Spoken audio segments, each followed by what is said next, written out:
आखिर क्यों मनाई जाती है चैत्र नवरात्रि? जाने क्या है इसके पीछे रहस्य।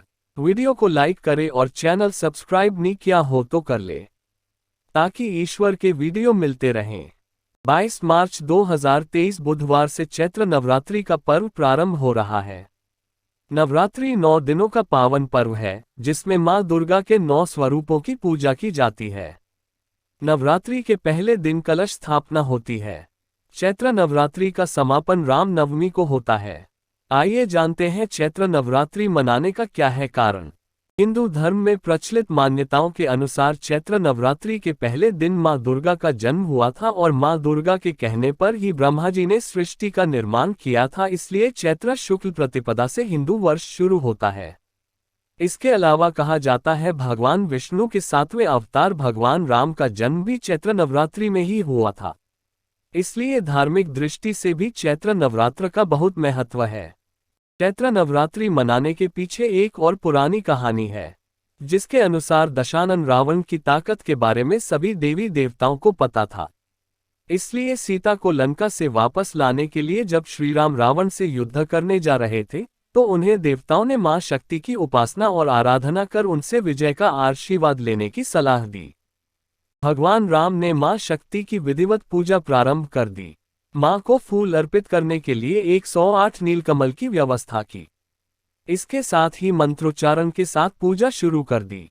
जब रावण को इस बात का पता चला कि श्री राम मां चंडी की पूजा कर रहे हैं, तो उसने भी मां की पूजा शुरू कर दी। रावण तो बड़ा शक्तिशाली था, ऐसे में किसी भी हाल में अपनी हार नहीं चाहता था, इसलिए उसने राम के 108 फूलों में से एक चुरा लिया और अपने राज्य में मां चंडी का पाठ करने लगा। राम को इस बात का पता चला और उन्होंने कम पड़ रहे एक नीलकमल की जगह अपनी एक आंख मां को समर्पित करने का प्रण लिया, लेकिन जैसे ही श्रीराम अपनी आंखें निकाल मां को समर्पित करने जा रहे थे, तभी मां प्रकट हुई और उन्होंने भगवान राम को जीत का आशीर्वाद दिया।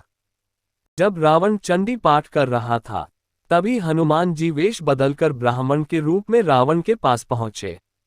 पूजा कर कहे रावण से गलत मंत्र का उच्चारण करवा दिया, जिससे मां चंडी क्रोधित हो गईं और रावण को श्राप दे दिया, जिसके परिणाम स्वरूप राम रावण युद्ध में रावण का अंत हो गया। नवरात्रि के आखिरी दिन को रामनवमी के रूप में मनाया जाता है। इसके पीछे एक और मान्यता है कि ब्रह्मासुर का पुत्र था महिषासुर, जो अत्यंत शक्तिशाली था। उसने कठिन तप किया था। ब्रह्मा जी ने प्रकट होकर कहा, वत्स, एक मृत्यु को छोड़कर सब कुछ मांगो। महिषासुर ने बहुत सोचा और फिर कहा, ठीक है प्रभु, देवता, असुर और मानव किसी से मेरी मृत्यु न हो। किसी स्त्री के हाथ से मेरी मृत्यु निश्चित करने की कृपा करें।